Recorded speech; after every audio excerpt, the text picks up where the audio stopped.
Topic under discussion today is about the polarimetry. Before I commence the lecture, before I start the lecture, I would love to tell you people about the points that are going to be covered in today's lecture. What are the points? First of all, let me tell you people about the entire points that are going to be the part of discussion. First, we'll talk about polarimetry.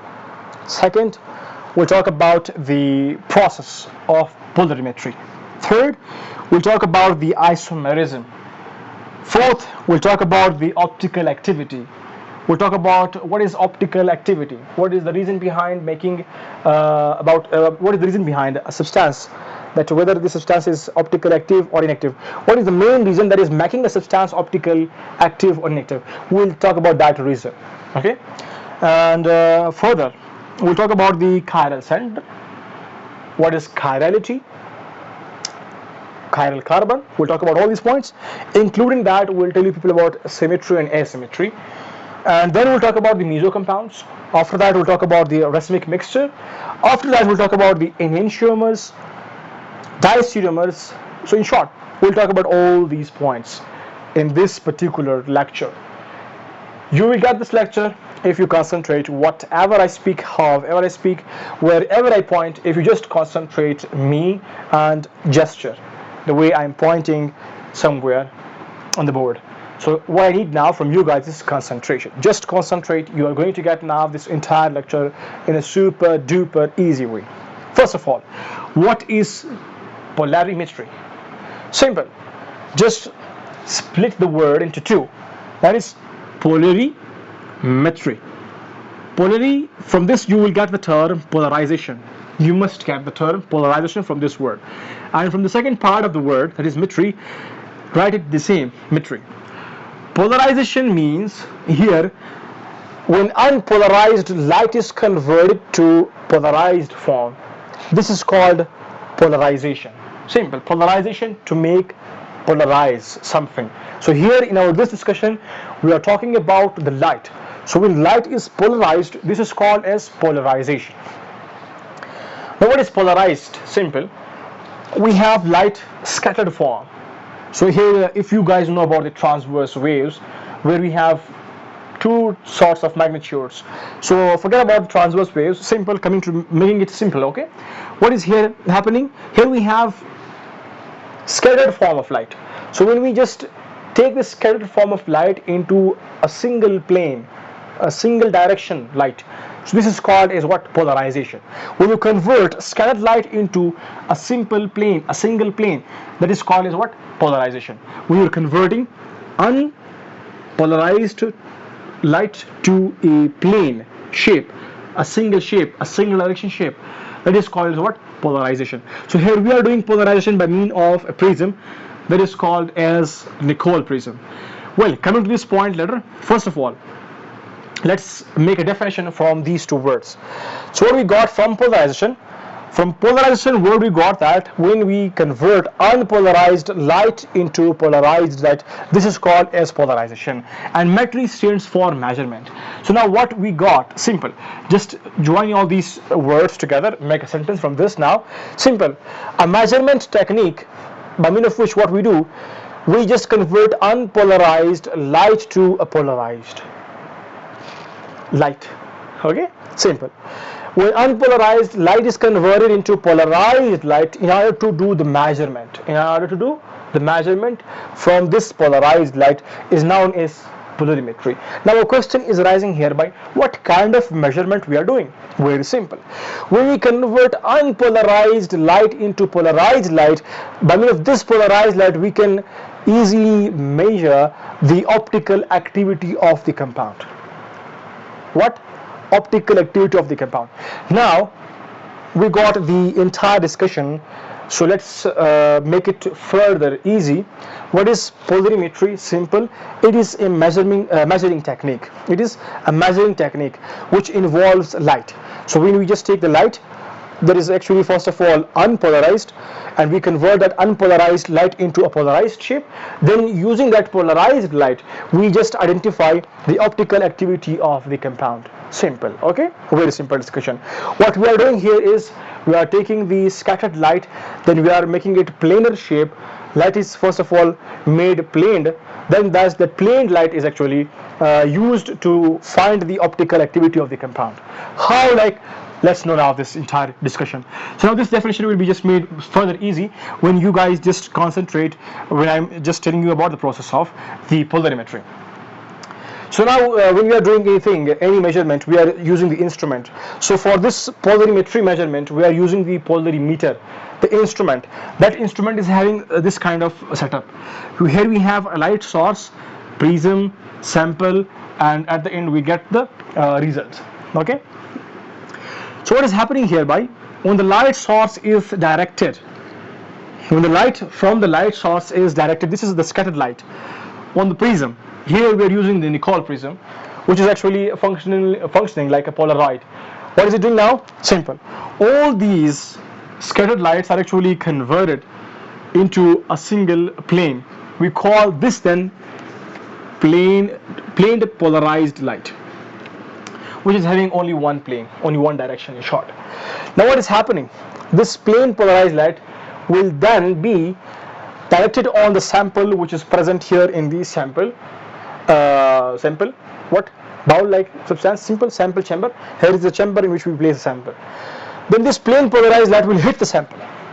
Now if this sample has got optically inactive substance in it, so what we get? We'll get a simple, the same sort of plane polarized light. There will be no any kind of deviation, no any kind of rotation of these lights, if the sample is optically inactive. And guess what? If the sample is optically active, what will happen then? Simple.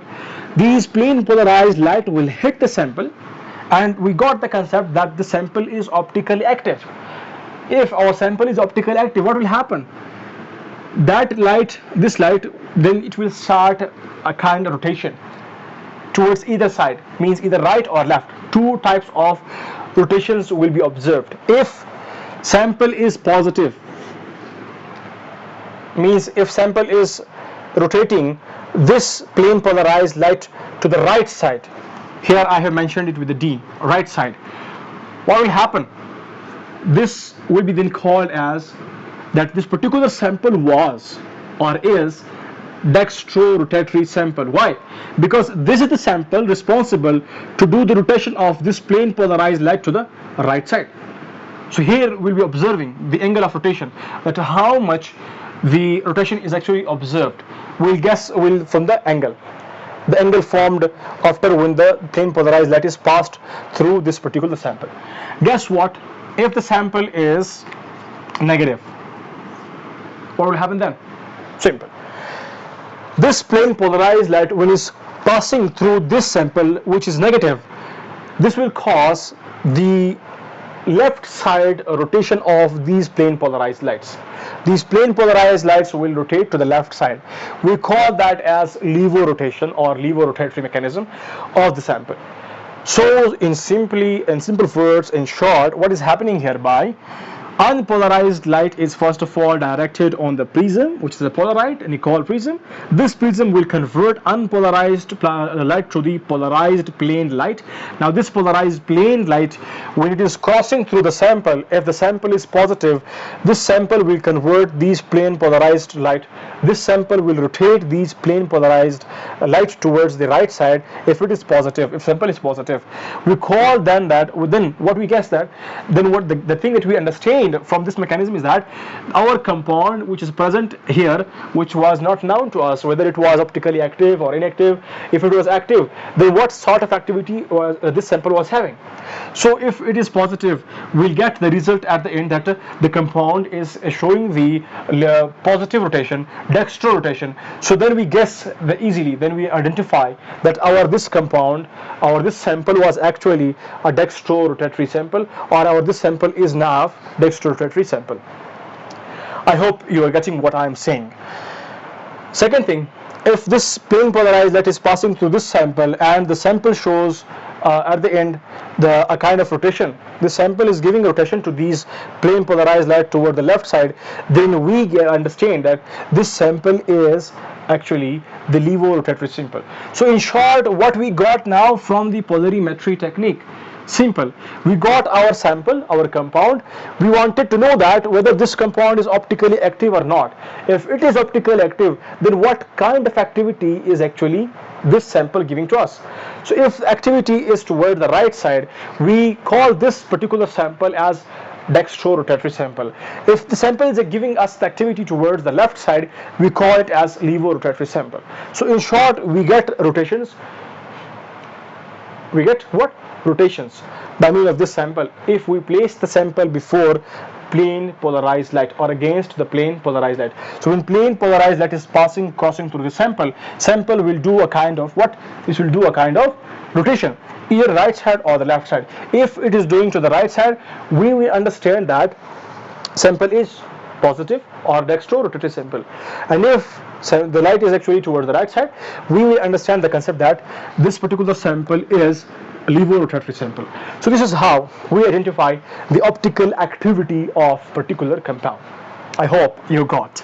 I'm repeating time and again to make this particular point super duper easy for you guys. Well, now question rises that what is that particular thing? What is that particular reason which is making our sample either optically active or inactive? And another question is that if our sample is becoming optically active in dextro form, what is that reason? If it is becoming revo form, what is that reason again? So in short, we were talking in the next step about the reason behind this optical activity or inactivity. The main reason is actually the chiral center plus asymmetry. Now, whenever you are asked in exams, in Viva Voce or anywhere else, the question is asked from you guys, what is the reason behind optical activity or inactivity of a particular compound? What is that concept behind? Okay, if someone asks from you, a very simple answer that is actually heard, that I have heard from my students, and when we were actually having colleagues, so majority they were telling that it is the chiral carbon. They are okay, but not completely okay. Why? Because in certain cases this concept is not going to work anymore. How? Like simple. For now, remember just one point, that chiral center is responsible factor for what? To make the compound optically active. Including that, asymmetry is also responsible. Now you will get this concept when I'm just going through the example that I have actually drawn here. You will get the entire concept in a simple and easy way. Now what is hereby? We have a carbon. So with this carbon, if we observe, if we see that this carbon has attachment with different groups. Here we have number 1 chlorine, fluorine, bromine, iodine. So different types of attachments are actually seen hereby. Now this carbon is actually named as, in chemistry, it is named as what? Chiral carbon. A carbon having different types of what? Attachments of the groups like chlorine, fluorine, bromine. Here I have just given an example to you guys, okay? Now this is actually the chiral carbon, and this is supposed to be the optically active. So A is for, we are having this example in front of us, we will say that optical activity is depending upon chiral carbon. If a compound is having a chiral carbon, that compound is supposed to be optically active. Guess what? If we get such kind of compound, what will we say then? That whether this compound is optically active or not. Just concentrate now, whatever I speak, you will get the concept now. Simple. Again, here we have a carbon, central carbon, to which there is chlorine, fluorine, bromine, and another very important group, means a different group. So here we got 1, 2, 3, 4, again a chiral carbon. So this is again chiral carbon. In this case, it is again a chiral carbon. But according to chemistry experts and the one who knows about the chirality, optical activity or inactivity, that person will tell you that this particular compound is actually a mesocompound, means it is actually optically inactive compound. Now a question rises, it is having a chiral carbon, then why it is optically inactive? I told you guys in the beginning that if you are asked about optical activity and inactivity, reason of the optical activity and inactivity, you guys are supposed to tell that the reason is not only chiral center. Chiral central plus asymmetry, if these two things are seen in a compound, that particular compound will become what? Optically active. If a compound is having chiral center but there is no asymmetry observed, means there is symmetry observed, then what will happen? That compound will become optically inactive. Now what is the concept of symmetry hereby or asymmetry hereby? Simple. This is the carbon to which chlorine, fluorine, bromine and this particular group is attached. Now this is called as chiral carbon. Number 1 point. Number 2 point, if we do a splitting mechanism hereby, if we break the bond between these two carbons, what will happen? Here we have a breakage now. If we break it, what we see is a kind of mirror image formed. How? Like fluorine in front of the fluorine, bromine here, chlorine here. So when you place a mirror in front of this particular structure, what will you get? You will get the same structure. Fluorine will be shown here, bromine will be shown here, and chlorine will be shown like this. So in short, within the compound, if mirror image is observed when you split the compound, where just where there is actually a bond between two, means in the middle, if you split that compound and you get a mirror image, and you get a mirror image in a compound, within a compound, within a compound, if you get a mirror image, that compound will be named as mesocompound, and that will be actually called as optically inactive compound. Now why that is called as inactive compound? Because the reason is here that when you break it, you get mirror image, which is actually symmetry, which is actually looking like. So when your image, when you break a compound, within the compound, when you do a breakage within the compound and you are getting mirror images, or you are getting two similar kind of images, so then that is called as number one, that is called as symmetry, and number two, that is called as what? A mesocompound. And number third point about this type of compounds will be number third point is optical inactive. So what we got here now, in short, making it summarize for you guys once again, is that this compound is optically inactive, though it is having chiral carbon. Now the concept is that because when we break this here, we get two same types of the groups, we get two same types of the images. So you can say within a compound, if you get a same types of images, if you break the compound at the middle, so then that type of compound is known as mesocompound and optically inactive compound. Optically inactive. So if we take this mesocompound and place it here in the sample, what will happen? When the plane polarized light is passing through the sample, this plane polarized light will show no any kind of deviation or rotation. So we'll get the same plane polarized light at the end. Got? So this is the concept behind the mesocompounds, or the concept of optical activity or inactivity.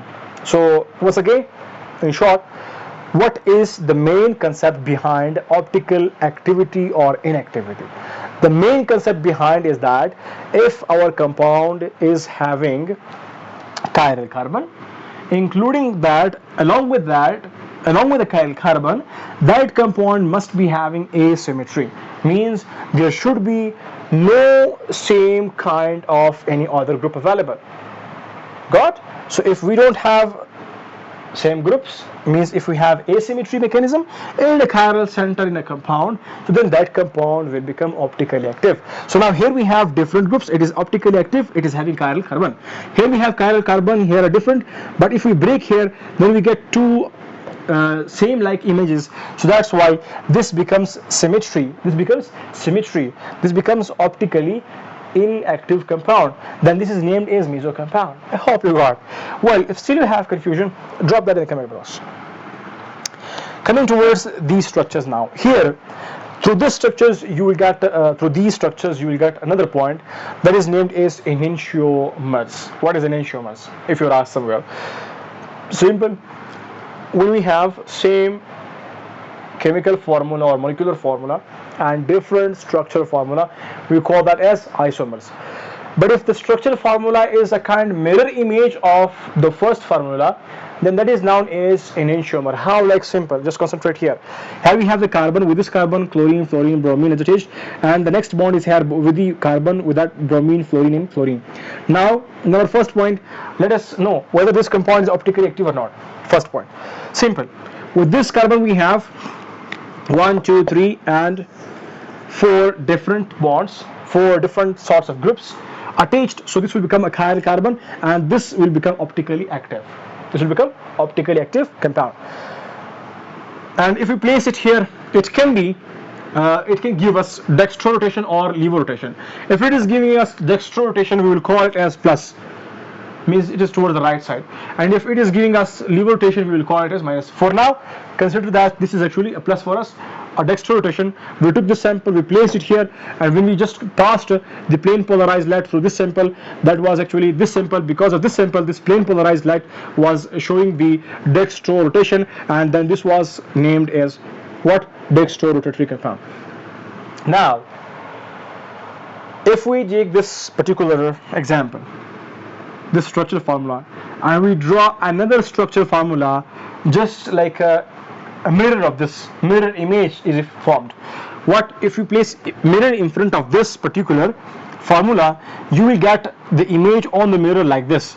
Fluorine will be on this side, bromine will be on this side, bromine on this side, and fluorine on this side, like this.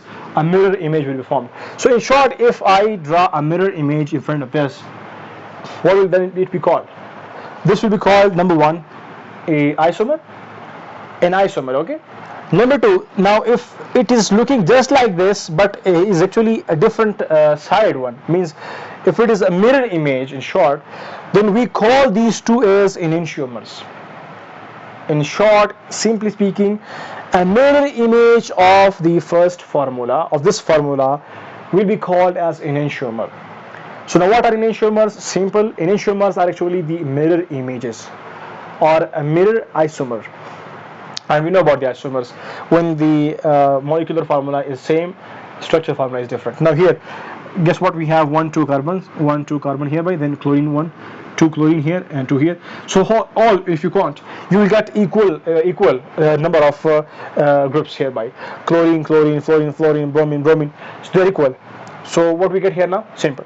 We got same molecular formula. If we just write all these in a condensed formula, in a molecular formula, we will get one molecular formula. But if we draw the structures, we get 2 here now. Now these 2 are actually the 2 structural formula which are actually made from a single molecular formula. So if 2 structural formulas are made from a single molecular formula, then those 2 structural formulas which are different but number of molecules are same, so then that they are named as isomers. And if you draw in this fashion, when one is actually image of the other, then the mirror image, okay, if one is the mirror image of the another one, this is called as then what? Enantiomer. I hope you got the concept of the enantiomer. Now another term is diastereomer. Now what is diastereomer? I will make you guys understand about the diastereomer term through this particular example. Now what you see hereby, you see here by the carbon, with that there is chlorine, bromine, fluorine, bromine, fluorine, C2H5, ethyl attached. Okay. Now this is one structure formula. So now 1, 2, 3, 4, all these have same fluorine, bromine numbers. Okay. So if we have 2 bromine here, the same 2 bromines are available hereby, and the same are available here, the same are available here. So now all these are actually what? These are the isomers. These all, if you write all these, you will get one formula. That formula will be named as chemical formula. From one chemical formula, we got for now 4 isomers. So from one chemical formula, we can get 4 isomers. 1, 2, and 3, and 4. Got? Very simple. Now, if we draw a mirror image of this one, then these 2 are called as enantiomers. Simple. The mirror image of the formula is called as enantiomer. And what if you just change the position of the groups? You are not drawing the mirror image, you are drawing the another sort of structure of this particular example. Now from this we got, from this one chemical formula, we got 4 isomers. These two are the mirror images. Now we just took the very first structure and we just changed the positions. Like here we had bromine, chlorine, carbon, bromine, fluorine. Chlorine, carbon, bromine, fluorine is the same. With the next carbon, we just changed the position of the bromine towards this side and fluorine towards that side. So what we got here we got 2 bromines on the same side and 2 fluorine on the same side. We did just a kind position change. Now this is the point which is going to make you guys clear about the diastereomers. Just concentrate now. Now this is the next isomer of this particular chemical formula. From one chemical formula we got 1, 2, 3, 4 isomers. Okay, now these are isomers. Now this is going to be another structure which is having a different structure formula. From one chemical formula, if you are getting the third structure, the third structural formula, which is structurally different from the first and second chemical formulas, or from the first and second enantiomers, which is different from the enantiomers, then that is actually called as diastereomers. So now here, this is actually the diastereomer. From this diastereomer, we can again get the next enantiomer. So if we draw the mirror image of this one, so this will be like this: fluorine on the same side, fluorine, then bromine will be on the other side. So in short, a mirror image is again drawn hereby. So now these two are again enantiomers. These two are enantiomers because they are the mirror images. And when you compare these with the up and down, suppose if I compare the third one with the first or with the second one, so then this will be the diastereomer. So what we got here now, from this particular point, from this particular portion, we got 3 main concepts. Number 1, from the one chemical formula, if we got different structural formulas, that are actually known as isomerism or isomers. Okay, those are called isomers. So different structural formulas are actually seen hereby. So if one is just the copy, the mirror image of the first one, then that is called as enantiomer. So here we got 1, 2, 3, 4 structural formulas, isomers, and 1 and 2 are the enantiomers of each other, 3 and 4 are the enantiomers of each other. But the third is the diastereomer for the first and second, and the same goes with the fourth one. The fourth is again the diastereomer of the first and second, and the same goes with the first one also. The first one is a kind of diastereomer for the third and fourth. So I hope you got the concept of the diastereomers. So we explained what diastereomers, enantiomers, mesomers, or mesocompounds. Another thing remaining hereby is the racemic mixture or racemization. What is that? This is actually going to link with the mesocompound. So what is mesocompound? A single compound. If this sample is a mesocompound, so what we got in the mesocompound is having a kind of mirror image within itself. One compound having mirror image within itself is called a mesocompound. So if we place a mesocompound here and you cross the PPL, plane polarized light, through this sample, we get no deviation, no rotation. There will be no dextro or levo rotation observed. Why? Because it is acting like the half dextro, half levo, so it is cancelling the effect. So at the end we will get no effect, neither dextro nor levo. What if we take optically active compounds in a half-half manner? Now if we take these two enantiomers, I take positive enantiomer and this negative enantiomer.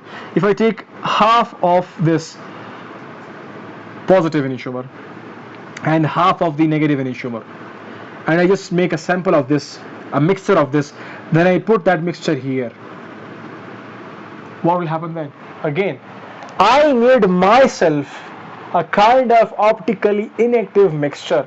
So if I take and I make optically inactive mixture and I place that in the as a sample in this particular chamber, in the sample chamber, so what will happen again? Then if these plane polarized lights are passed through this sample, which is now a kind of mixture that I have made, so what will happen then? At the end we'll get what? Neither dextro nor levo rotation. Why? Because half-half, positive and negative, will cancel the effect of each other. At the end we'll be having no effect. So whether it is racemic mixture or mesocompound, if placed, if any of these is placed, if a mixture is having racemization, means if a mixture is having both the positive and negative in equal concentration, if that is placed here in the sample portion, in the sample chamber, or if a mesocompound is placed in the sample chamber, we'll get no rotation, neither Dragstro nor Levo. So here we got what? We got diastereomers, enantiomers, isomers, recimization, mesocompound, and blah blah blah. I hope you got. If still you have confusion, drop in the comment box. Thank you for watching.